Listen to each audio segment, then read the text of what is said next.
ನಾವು ಚಿತ್ರದುರ್ಗದಲ್ಲಿ ಪ್ರತಿ ವರ್ಷ ಗಣಪತಿ ಹಬ್ಬ ಮಾಡ್ತೀವಿ. ಅದು ಆ ನೀರಿನಲ್ಲಿ ಕಳಿಸ್ಬೇಕಾದ್ರೆ ನಮ್ಮ ಎಕ್ಸ್ಪೆಕ್ಟೇಷನ್ 50,000 1 ಲಕ್ಷ ಹೇಳಿದ್ರಿ. ಈಗ ಮಿನಿಮಮ್ 10 ಲಕ್ಷ ಜನ ಬಿಲ್ ಬೇಕಾ ಬೇಡವಾ?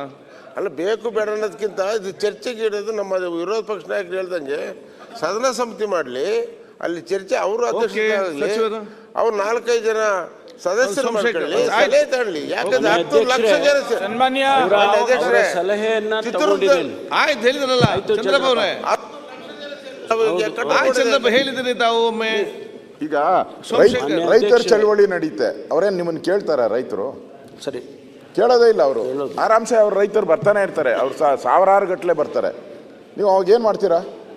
ಅವ್ರ ಮೇಲೆ ಕಾನೂನು ಜಾರಿಗೆ ತರಕ್ಕಾಗ್ತೈತಾ? ನೀವು ಹೋರಾಟ ಅನ್ನದಾತ ಹೋರಾಟ ಮಾಡ್ತಾನೆ. ನೀವು ಇದನ್ನ ಆಮೇಲೆ ಸಮಸ್ಯೆ ಆಗಬಾರ್ದು, ನಿಮಗೆ ಸಮಸ್ಯೆ ಆಗ್ತೈತೆ. ಅದನ್ನು ಗಮನದಲ್ಲಿಟ್ಕೊಂಡು ನಾವು ಹೇಳಿದ್ದು ಕಮರ್ಷಿಯಲ್, ನಾನ್ ಕಮರ್ಷಿಯಲ್ ಇಲ್ಲ ಸದನ ಸಮಿತಿಗೆ ಒಪ್ಪಿಸಿ ತೀರ್ಮಾನ ಮಾಡಿ. ಏನು ತೀರ್ಮಾನ ಮಾಡ್ತೀರೋ ಅದಕ್ಕೆ ನಮ್ಗೆ ಒಪ್ಪಿಗೆ ಇರ್ತೈತೆ.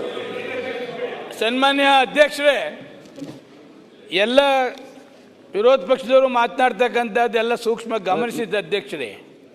ಈಗ ಬೆಂಗಳೂರಲ್ಲಿ 28 ವಿಧಾನಸಭಾ ಕ್ಷೇತ್ರ ಸನ್ಮಾನ್ಯ ಅಧ್ಯಕ್ಷರೇ, ಮುಂಚೆ ಎಲ್ಲ ವಿಧಾನಸಭಾ ಕ್ಷೇತ್ರದಲ್ಲಿ ಸ್ಟ್ರೈಕ್ ಮಾಡ್ತಾ ಇದ್ದೋ, ಗಲಾಟೆ ಮಾಡ್ತಾ ಇದ್ದೋ, ಯಾವುದು ರೆಸ್ಟ್ರಿಕ್ಷನ್ಸ್ ಇರಲಿಲ್ಲ ಸನ್ಮಾನ್ಯ ಅಧ್ಯಕ್ಷರೇ.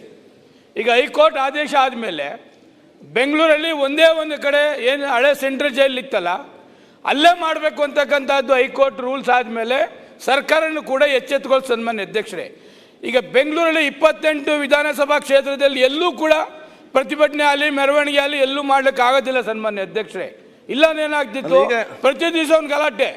ಅದರಿಂದ ಏನು ಗೃಹ ಮಂತ್ರಿಗಳು ಏಕಾಏಕಿ ಕಾನೂನೇನು ತಂದಿಲ್ಲ ಸನ್ಮಾನ್ಯ ಅಧ್ಯಕ್ಷರೇ.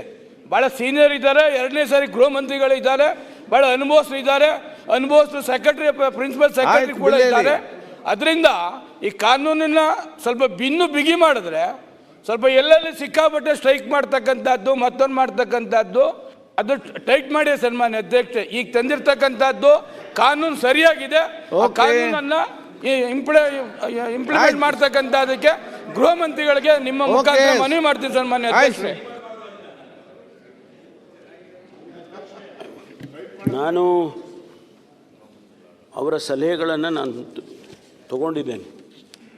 ಅವೇನು ಧಾರ್ಮಿಕ ಕಾರ್ಯಕ್ರಮಗಳ ವಿಚಾರಗಳು, ಜಾತ್ರೆಗಳು, ಹಬ್ಬಗಳು ಮತ್ತು ಸಾಮೂಹಿಕ ವಿವಾಹಗಳು, ಇವುಗಳನ್ನ ಎಕ್ಸೆಂಪ್ಟ್ ಮಾಡ್ತೇವೆ. ಆಮೇಲೆ ಸರ್ಕಾರಿ ಕಾರ್ಯಕ್ರಮಗಳು ನಾನು ಒಂದು ಡಿಫೈನ್ ಮಾಡಿದ್ದೀನಿ, ತಾವು ನೋಡಿ. ಖಾಸಗಿ ಕಾರ್ಯಕ್ರಮಗಳು ಯಾವ ಆವರಣದ ಒಳಗಡೆ ಇರ್ತಕ್ಕಂಥದ್ದು, ಅಂದರೆ ಯೂನಿವರ್ಸಿಟಿ ಒಳಗಡೆ ಮಾಡ್ತಾರೆ ಅಂದ್ಕೊಳ್ಳೋಣ, ಕ್ಯಾಂಪಸ್ ಒಳಗೆ, ಅವಕ್ಕೆ ಎಕ್ಸೆಂಪ್ಷನ್ ಕೊಡ್ತಾರೆ. ಅದು ಎಕ್ಸೆಂಪ್ಷನ್ನು ಆವರಣದ ಒಳಗಡೆ ಅಂತ ಡಿಫೈನ್ ಮಾಡುವಾಗ ರೂಲ್ಸ್ನಲ್ಲಿ ನಾವು ಅದನ್ನ ಮೆನ್ಷನ್ ಮಾಡ್ತೀವಿ. ಅದರಿಂದ ಅದು ಬರೋದಿಲ್ಲ. ಅದರಿಂದ ಈ ಜಾತ್ರೆ, ಧಾರ್ಮಿಕ ಕಾರ್ಯಕ್ರಮ, ಸರ್ಕಾರಿ ಕಾರ್ಯಕ್ರಮ, ಸಾಮೂಹಿಕ ವಿವಾಹಗಳು ಇವುಗಳನ್ನ ಎಕ್ಸೆಂಪ್ಟ್ ಮಾಡ್ತೀವಿ. ಅದರಿಂದ ರಾಜಕೀಯದ ಮಾಡೋಕ್ಕೆ ಬರೋದಿಲ್ಲ. ಆದ್ದರಿಂದ ಮಾನ್ಯ ಅಧ್ಯಕ್ಷರೇ, ಇದನ್ನು ದಯಮಾಡಿ ಪಾಸ್ ಮಾಡಿಕೊಡ್ಬೇಕು ಅಂತೇಳಿ ನಾನು ಮಾನ್ಯ ಸದಸ್ಯರು. ಅಧ್ಯಕ್ಷರೇ ಒಂದು ಕಮರ್ಷಿಯಲ್ ಅಂತ ಸೇರ್ಸಕ್ಕೆ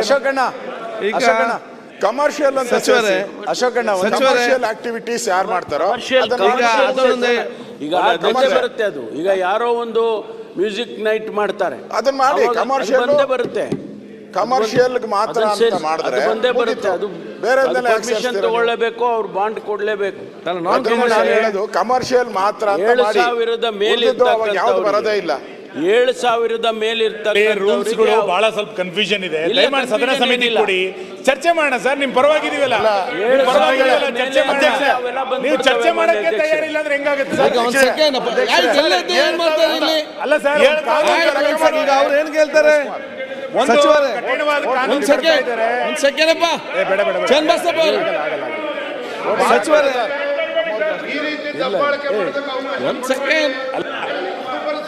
ಆಯ್ತು, ಒಂದ್ ಸೆಕೆಂಡ್ ಅಲ್ಲ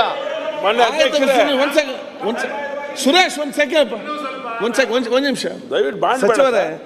ಈಗ ಅವರ ಸಂಶಯ ಏನಂತ ಹೇಳಿದ್ರೆ, ಉದಾಹರಣೆಗೆ ನೀವೊಂದು ಪ್ರೋಗ್ರಾಮ್ ಮಾಡ್ತೀರಿ ಊರಲ್ಲಿ, ನಿಮ್ಮ ಲೆಕ್ಕ ಪ್ರಕಾರ ಅಲ್ಲಿ 3,000 ಜನ ಸೇರಬೇಕು ಆ ಕಾರ್ಯಕ್ರಮಕ್ಕೆ. ಅದಕ್ಕಾಗಿ ನೀವು ಪರ್ಮಿಷನ್ ಅಗತ್ಯ ಇಲ್ಲ.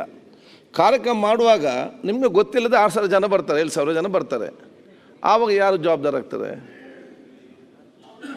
ಅಲ್ಲ, ಅದಕ್ಕೆ ಅದೇ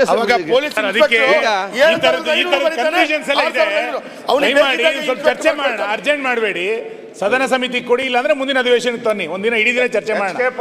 ಸ್ವಲ್ಪ ಇದನ್ನ ತರಾತುರಿ ತಂದು ಇಷ್ಟು ಕಠಿಣ ಕಾನೂನನ್ನ ಹುಡುಗಾಟನ ಮುಂದಿನ ಅಧ್ಯಕ್ಷ ನೀವು ಹೇಳಿದ್ ಸರಿ ಇದೆ.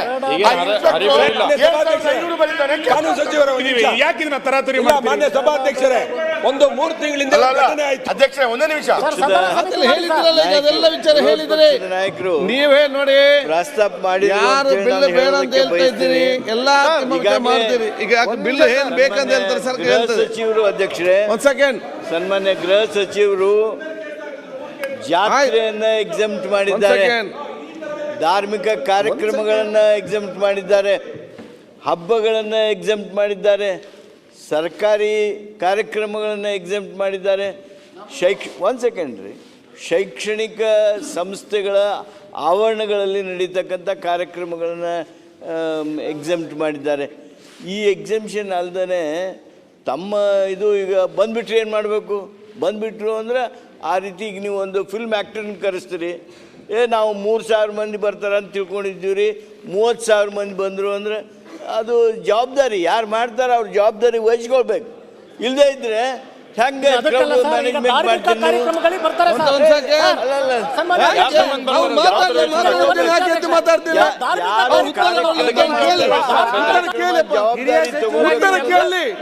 ಉತ್ತರ ಕೇಳಿ. ಆಯ್ತು, ಈಗ ಒಂದೇ ನಿಮಿಷ ಕೂಡ ಚರ್ಚೆ ಆಗ್ತಾ ಇದೆ. ಪ್ರತಿಯೊಂದು ವಿಚಾರ